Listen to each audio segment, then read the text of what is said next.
cubra con su gracia hasta 1000 generaciones, tu familia y tus hijos y los hijos de tus hijos, que te cubra con su gracia hasta 1000 generaciones, tu familia y tus hijos y los hijos de tus hijos. Hola, ¿qué tal? ¿Cómo están? Bienvenido a todos los que se conectan desde la ciudad de Palmira, Mendoza y la Iglesia Misión Cristiana de la Gracia. Te bendecimos. Estamos con esta serie de mensajes prioridades y ya hemos aprendido 3 cosas. Hemos aprendido que los primeros minutos del día se lo tenés que dedicar a Dios en oración y con la lectura y reflexión de la palabra. Hemos aprendido también una segunda prioridad, que el primer día de la semana, el domingo, es el día del Señor, es el día que tenemos que dedicarlo a Dios. También hemos aprendido de que una tercera prioridad, de que todos los círculos de relaciones que tenemos en la vida, familia, compañeros de trabajo, de estudio, de hobby, de todos los círculos de relaciones, el más importante es nuestra familia de fe. Hoy vamos a aprender una cuarta prioridad. Y para contextualizar este mensaje, nosotros estamos en un contexto en Argentina donde el país tiene una gran inestabilidad económica. Vos vas al almacén un día y comprás alimentos y cosas y volvés al otro día y ya le cambiaron el precio. Los precios cambian por día, por semana, en el mes cambian varias veces y estamos como una época que no es nada fácil aquí en Argentina. Tenemos casi hiperinflación. Ahora, en ese contexto, hoy queremos hablarte de mi libertad financiera. Sí. ¿Por qué mi libertad financiera? Porque Dios no quiere que seas esclavo de la escasez, esclavo de las deudas, esclavo de que no podés concretar los sueños de tu corazón, que son para tu familia, para tus hijos. Bueno, Dios es un Dios proveedor. Si bien es cierto que Dios no nos llamó a ser rico y famoso, pero sí, libertad financiera significa es no dejar de cumplir ningún sueño porque no tenemos recursos. Si Dios puso un sueño en tu vida, es para que lo puedas cumplir. Y si Dios lo puso, también te va a poner los recursos. Entonces, hay un pasaje de la Escritura que nos habla acerca de promesas de Dios. Por ejemplo, el Salmo 37:19, que nos dice: en tiempos difíciles serán prosperados y en épocas de hambre habrá abundancia. Sí, no sé cómo será el país donde nos escuchás, pero aquí nos sostenemos por las promesas de Dios. Y uno de los textos que está plasmado en cada uno de estos mensajes es Mateo 6:33. En el contexto que Jesús dijo estas palabras, es en el contexto que la gente se preocupaba qué iba a comer, qué iba a beber, qué ropa se iba a poner. Y le dice, ustedes, a los creyentes, no se preocupen como se preocupan los incrédulos, porque ustedes, dice el verso 33, su Padre Celestial ya conoce todas sus necesidades. Busquen el reino de Dios por encima de todo lo demás y lleven una vida justa y Él les dará todo lo que necesiten. No importa que nos haya tocado vivir en Argentina, con este Dios tan grande que tenemos, estamos confiados de que no va a haber escasez y que no nos va a faltar, porque Él promete que si la prioridad en nuestra vida es Dios, todas las demás cosas, comida, bebida, ropa, las cosas básicas de la vida, Dios va a entregárnoslas por añadidura, van a venir por sí sola. Pero si en tu vida todo está pata para abajo, pata para arriba, si está todo pata para arriba, entonces hay un problema de prioridades. No estamos haciendo las cosas que tenemos que hacer. Hoy vamos a hablar del dinero, ¿sí? Y cuando hablamos de dinero, vamos a hablar del diezmo, ¿sí? Yo sé que algunos estarán pensando, uy, ¿para qué me conecté? Bueno, trata de quedarte porque es importante que entendas este principio para que Dios bendiga tu vida, ¿sí? Entonces, el diezmo es algo que estableció en el pueblo de Israel y en el Antiguo Testamento, y lo estableció Dios. En Levíticos 27:30 vemos el concepto del diezmo. Dice, la 10ª parte de los productos de la tierra le pertenecen al Señor y debe ser apartada, es santa para el Señor. Y ahí en el libro de Levítico vemos la institución de parte de Dios para los israelitas y también para nosotros acerca de lo que es diezmar. Como el pueblo no manejaba dinero como nosotros, sino que sus operaciones comerciales eran los productos que sembraban, entonces de lo que cosechaban, eso, la 10ª parte dice, es de Dios. Hoy en día, ¿cómo definimos el diezmo? El concepto de diezmo es devolverle primero a Dios la 10ª parte de todo lo que recibo, ¿sí? Hoy lo recibimos en dinero, el fruto de nuestro esfuerzo y de nuestro trabajo. Y vamos a poner énfasis en la palabra primero. Devuelvo primero a Dios la 10ª parte de todo lo que recibo. ¿Por qué primero? Porque a veces sí, apartamos el diezmo, lo ponemos en un sobre y lo guardamos y decimos, bueno, vamos a ver cómo andan las cuentas y vamos a ver si llegamos a fin de mes, si está todo bien, lo llevamos a la iglesia. Si no está todo bien, bueno, Señor, vos sabés que vivimos en Argentina, le echamos mano al sobre. Bueno, eso es trampa. Eso no es cumplir el principio que Dios nos ha dejado ahí en su palabra. Quiero que notes esto. Este principio es un acto de adoración personal a Dios. Este principio en la sociedad, hay economistas, escritores de libros sobre finanzas y hablan de este principio, el principio 80-10-10. ¿Qué es 80-10-10? Que de todo lo que vos ganás, podés gastar el 80% de tus ingresos. El 10% lo dejás para vos, es decir, lo ahorrás. Y el otro 10% lo donás, haces una obra de caridad. Y los financistas no cristianos dicen que esta es la manera de obtener libertad financiera. ¿De dónde sacaron esto? Esta gente que no está en la iglesia, no tiene la Biblia. Lo sacaron de Dios.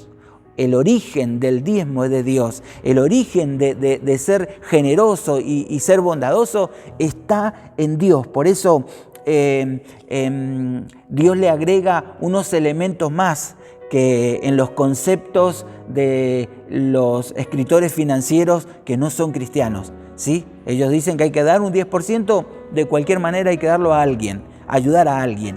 Bueno, en la Biblia vemos que hay algo más que dar, ¿sí? Y lo que mencionamos es un acto de adoración personal a Dios. Cuando vos apartás tu diezmo, así como cuando venís a la iglesia y le cantás a Dios, le estás dando a Dios ese acto de adoración por medio de la alabanza, por medio de la reverencia que haces por escuchar la palabra y recibir todo lo que hay en la reunión. También el diezmo es una manera de decir, voy a adorar a Dios con lo que Dios me ha dado en mi vida. Por eso nos dice Deuteronomio 14, 22 y 23. Lleva ese diezmo al lugar de adoración designado para que su nombre sea honrado. Esta práctica te enseñará a temer siempre al Señor tu Dios. Algunas cosas que considerar en este texto, al lugar de adoración. Bueno, acá la Biblia nos dice dónde tenemos que llevar mi diezmo. Es el lugar donde me congrego, ahí tengo que depositar mi diezmo. Y luego dice que para que Dios sea honrado de esta manera, y esta práctica nos va a enseñar a temer a Dios. No es que le tengas miedo a Dios. Temer a Dios significa que vos sos consciente de quién es Dios en relación a tu vida, porque hay un conflicto entre el dinero y Dios, ¿sí? Ya en la época de Jesús le llamaban Mamón, adorar a Mamón. Mamón era el rey el ídolo de la riqueza, y Dios no se puede adorar a los dos juntos. Entonces, cuando vos entregás tu diezmo, estás diciendo, Él es mi Dios. Y el dinero no es mi Dios, no es lo que me domina. Lo que controla y guía mi vida es Dios. Por eso puedo apartar la 10ª parte y consagrarlo a Él. En segundo lugar, otro ingrediente que tiene el diezmo es que es un compromiso con el testimonio del pueblo de Dios. Hay una necesidad de que la gente conozca a Dios y bueno, hay personas que están encargados de movilizar a los feligreses para que el testimonio de Dios sea conocido, como lo vemos en el pueblo de Israel. En Deuteronomio 14:29 nos dice la palabra: dáselo a los levitas, quienes no recibirán ninguna asignación de tierra. Entonces el Señor tu Dios te bendecirá en todo. Notá que en cada uno de estos conceptos acerca del dar y dar el diezmo hay una promesa, ¿sí? Te va a bendecir en todo. ¿Cuándo? Cuando Israel llevaba los diezmos, los levitas, y los levitas, ¿quién eran los levitas? Bueno, los levitas eran un orden sacerdotal, eran sacerdotes de tercer orden. ¿Qué función tenían los levitas? Predicar el evangelio, las buenas noticias. Servir en el templo. Dios se manifestaba en el tabernáculo. El tabernáculo era una tienda móvil en el desierto que se desarmaba y se armaba según el lugar que les tocaba acampar, y ahí tenían que rendirle culto a Dios. Pero Israel después se estableció en Palestina, en la tierra de Palestina, y las tribus se ubicaron en distintos lugares, y los levitas estaban esparcidos en toda la nación para dar testimonio acerca de Jesús, porque a ellos no se les daba tierra como a los demás, no tenían un campo para sembrar y cosechar, no tenían sustento. Entonces, a través de los diezmos, Dios sustentaba a los levitas. ¿Qué hacían los levitas? Testificaban acerca de Dios. Eso no ha cambiado.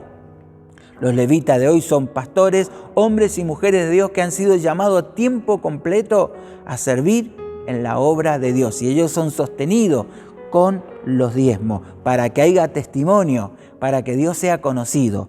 Un tercer elemento que vemos en el componente del diezmo no solo es un acto de adoración, no solo es el compromiso para que haya testimonio de Dios en la humanidad, sino que también es un desafío de la provisión de Dios. ¿Sí? Como dijimos, cada uno de estos pasajes tiene promesas y se cumplen cuando nosotros activamos en obediencia lo que Dios nos está pidiendo. Hay gente que cuando hablamos de esto le duele, ¿sí? Se le pone como escalofrío. Uy, están hablando de dar, están hablando del diezmo. ¿Para qué vine? Dicen. Tendría que haber venido otro día. Bueno, si esto es algo que te molesta y te inquieta cuando se habla de esto, bueno, hay un problemita. Como cuando vas al médico y te empieza a hacer tacto y te empieza a tocar en diferentes partes del abdomen y te dice, ¿duele? No, duele, no, duele, no, duele, ay, sí. Entonces el médico dice, bueno, acá hay un problema. ¿Y cómo sabe el médico que hay un problema? Porque te duele. Bueno, de la misma manera, si te está doliendo escuchar esto acerca del diezmo, bueno, tenés un problema, no lo digo yo, lo dice la palabra del Señor. Vamos al Proverbio 3, verso 9 y 10, dice: honra al Señor con tus riquezas y con los primeros frutos de tu cosecha. Así tus graneros, promesa, se llenarán a reventar y tus bodegas rebosarán de vino nuevo. Bien mendocino este proverbio, ¿sí?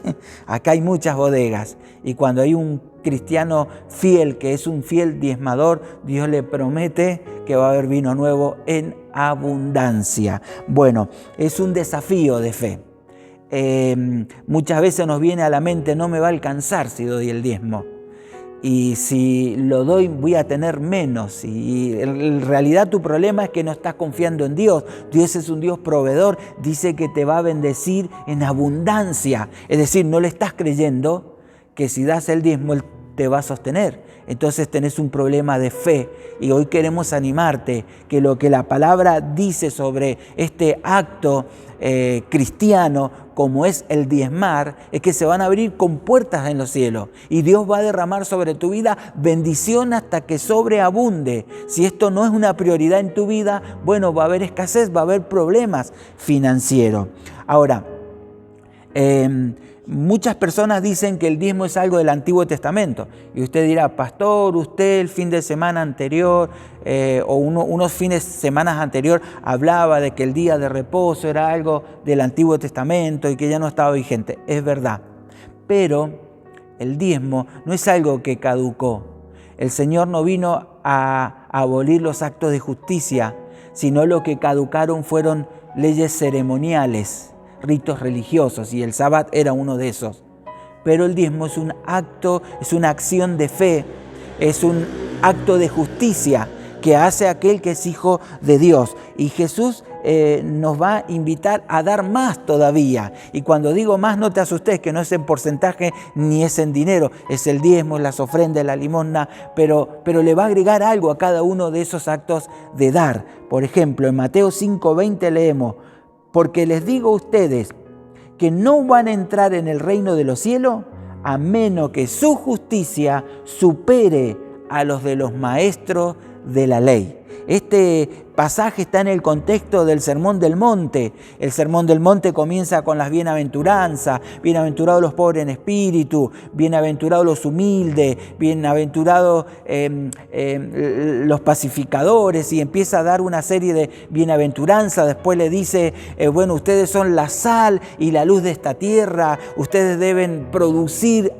sed de la palabra de Dios en las personas, deben iluminar las áreas de la vida que están en oscuridad. Por eso dice que somos la luz, y entonces empieza a levantar la vara. Dice, ustedes han oído que una persona comete adulterio cuando se acuesta con una persona, pero yo les digo que es más que eso, solo con pensarlo ya cometió adulterio. Y empieza así a ampliar. Dice, ustedes dicen que una persona es un asesino y culpable de juicio cuando mata a alguien. Yo le digo que cuando lo trataste mal a una persona, ya sos culpable de homicidio. Así que empieza a levantar la vara. Y en cuanto a las ofrendas, él va a decir, ofrendá, pero primero asegúrate de estar reconciliado. No dice que no ofrende, pero tampoco dice hacerlo de cualquier manera como para tapar otro problema que tengas. Algunos ofrendan como para arreglar su vida. No, dice arregla tu vida y después vení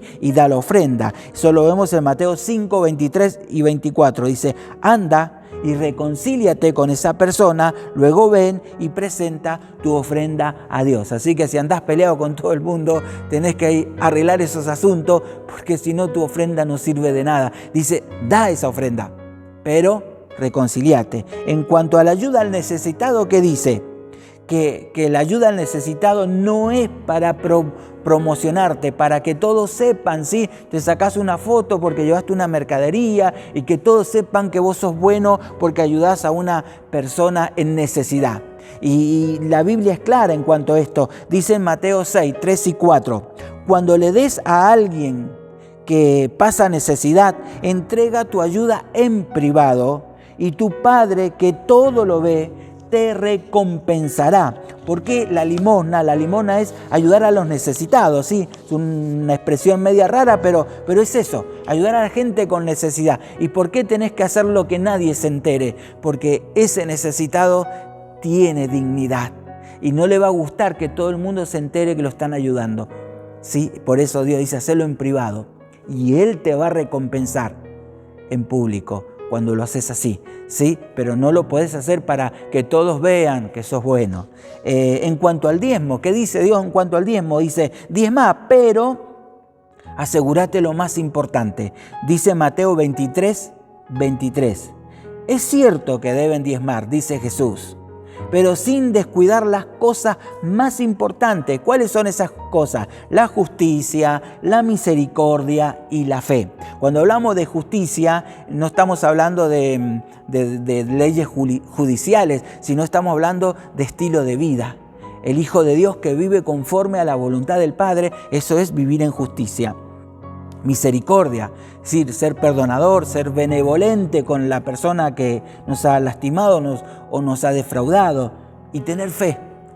Si tenemos que, eso es más importante que el diezmo. Dice, pero diezma, pero encárgate de vivir una vida justa, una vida de misericordia y de fe. Y algo importante, tenemos que recordar que no hay nada más que nos pueda hacer más feliz que dar, ¿sí? Hay una frase rescatada de Jesús en el libro de los Hechos de los Apóstoles, en el capítulo 20 y el verso 35. Jesús dijo esto, pero se recuerda ahí en el libro de los Hechos. Hay más bendición en dar que en recibir, ¿sí? Hay más alegría, hay más gozo cuando das que cuando recibís. Y esto lo dijo nuestro Señor Jesucristo. Así que si estás medio deprimido, medio angustiado, yo te animo a que des, porque hay alegría cuando damos, ¿sí?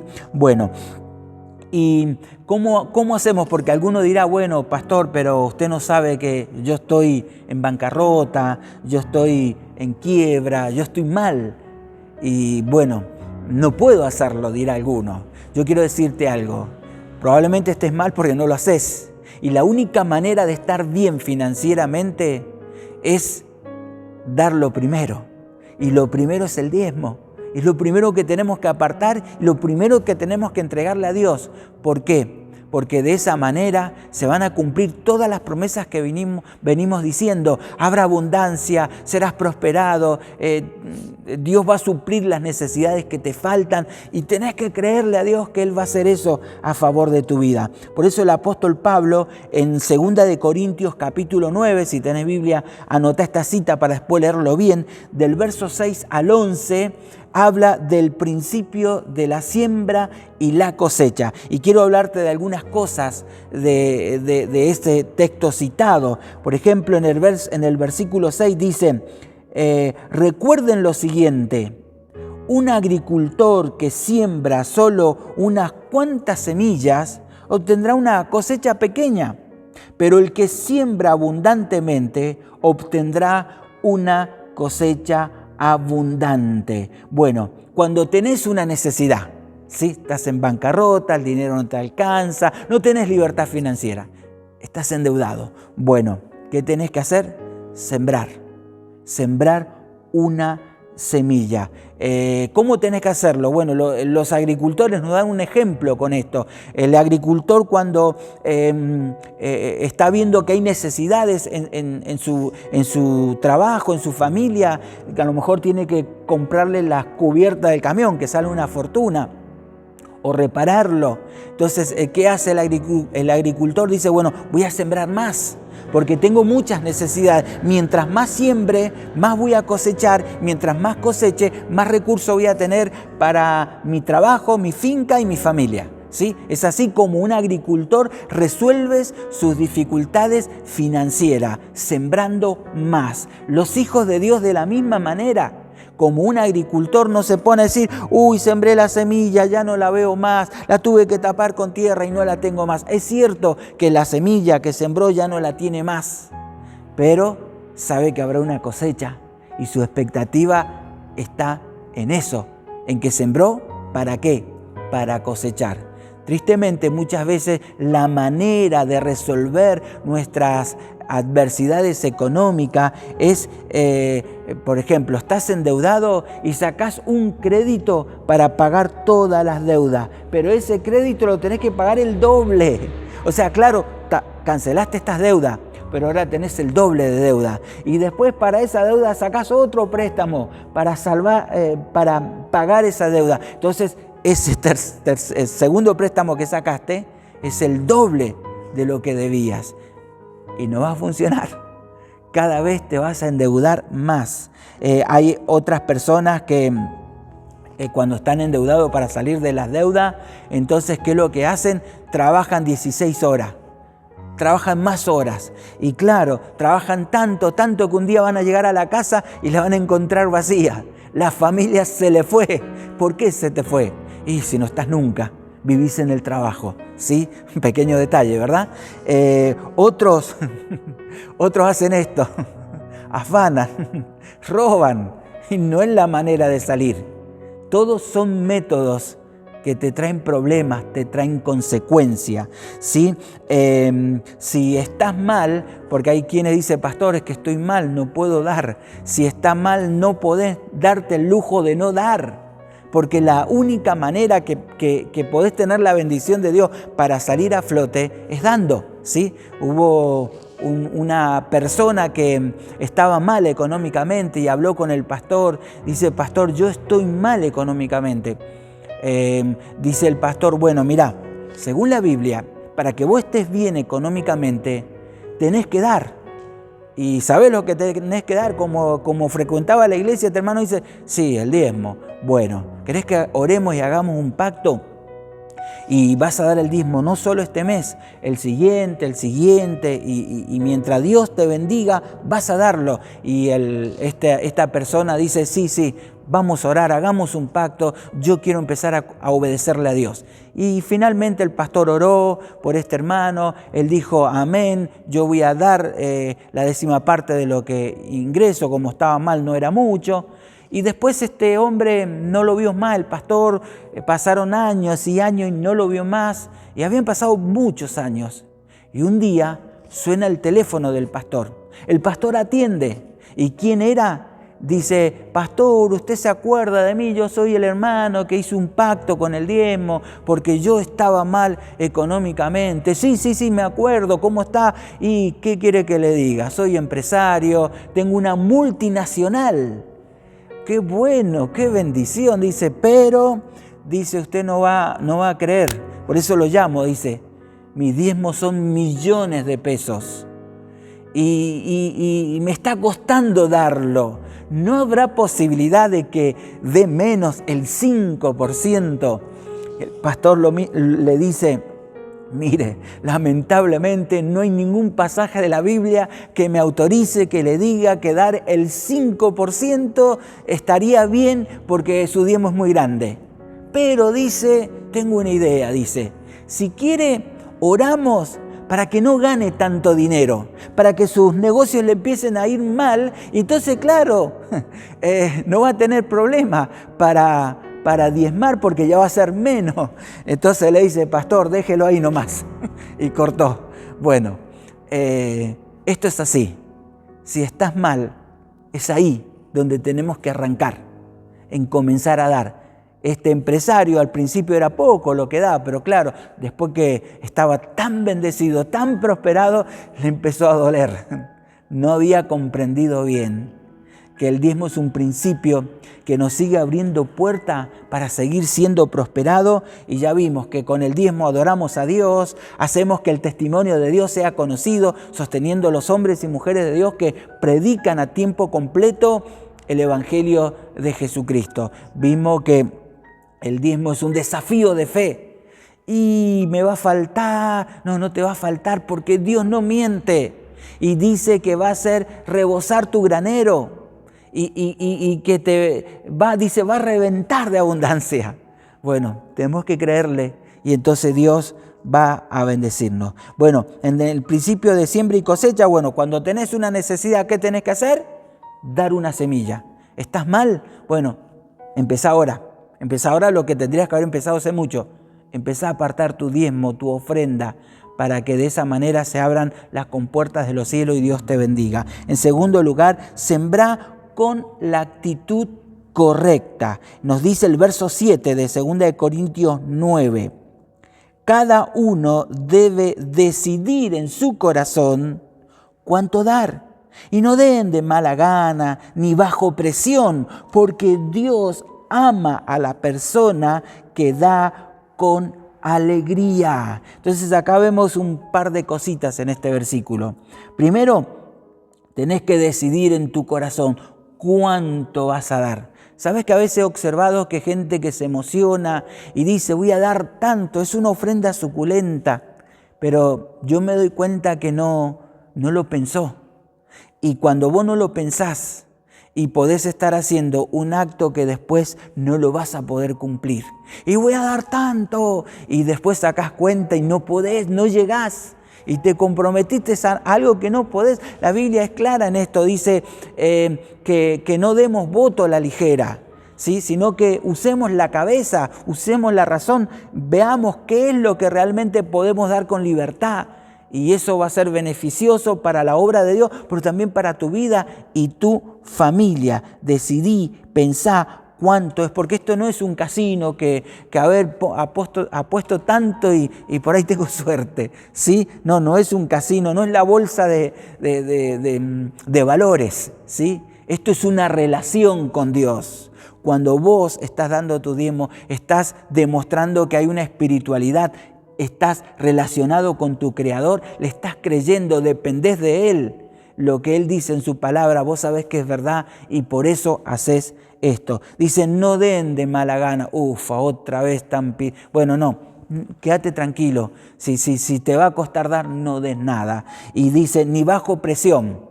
Y esto tenelo en cuenta, ya sea un evangelista por la tele, por la radio, un pastor o cualquiera que te diga, pero vos sos un hijo de Dios y vos tenés que darme. Vos podés decirle, mirá, me estás presionando y la Biblia dice que no puedo dar bajo presión. Si alguien te presiona, no des nada, porque es lo que nos está diciendo la palabra. Dice, porque Dios ama a la persona que da con alegría. ¿Sí? Si das de mala gana, no des.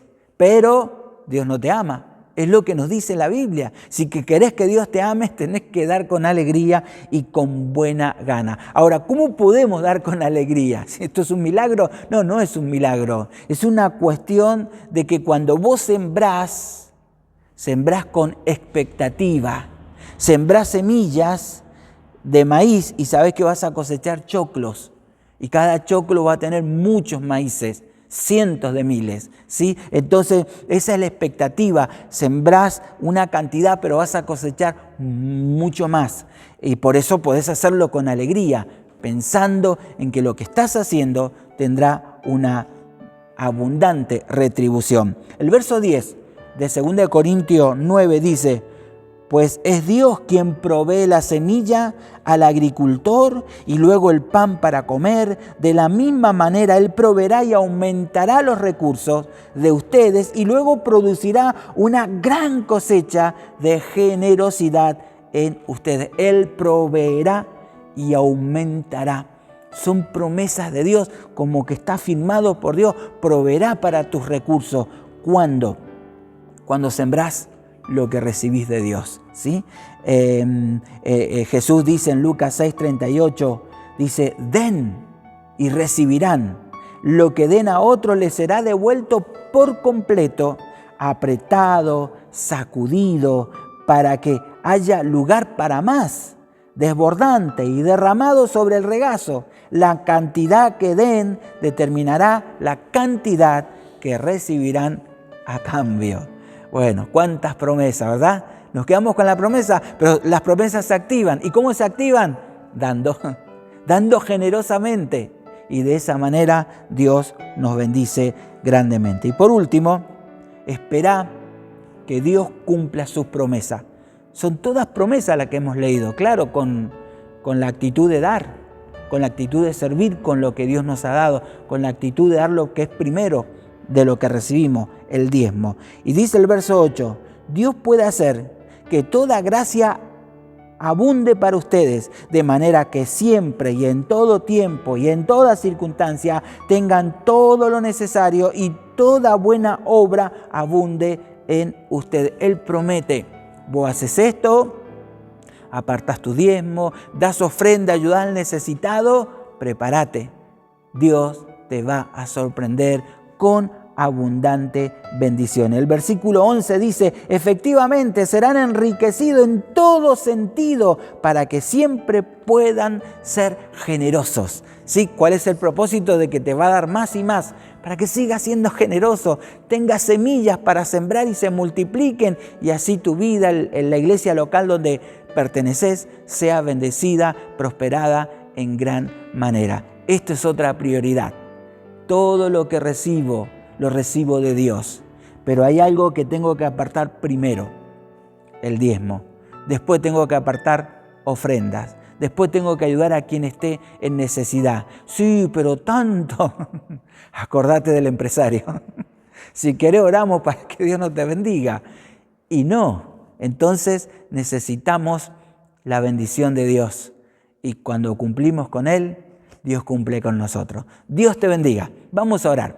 Padre Dios, te damos gracias por tu palabra, otra prioridad más para que nuestras finanzas y en un contexto que Argentina está en el caos económico, tú prometes que somos prosperados y que tendremos abundancia en medio de la escasez. Lo creemos, es tu palabra, no nos va a faltar porque tu bendición está en nuestras vidas. Pero te pedimos que nos ayude a cumplir, a vivir, a experimentar esta experiencia de dar el diezmo, la ofrenda y de hacer obra de caridad, conforme nos has enseñado en tu palabra. Yo bendigo a todos los oyentes para que puedan en esto experimentar libertad financiera. No que vas a ser rico o empresario. No está prometiendo eso. Está prometiendo que todos los sueños de tu vida se van a cumplir porque Dios te dio los sueños y te dio los recursos. ¿Cuándo? Cuando aprendemos los principios de dar. Ayúdanos a practicarlos en el nombre de Jesús. Amén y amén. Que Dios te bendiga ricamente. Yo quiero enamorarme más de ti, enséñame a amarte y a vivir conforme a tu justicia y tu verdad.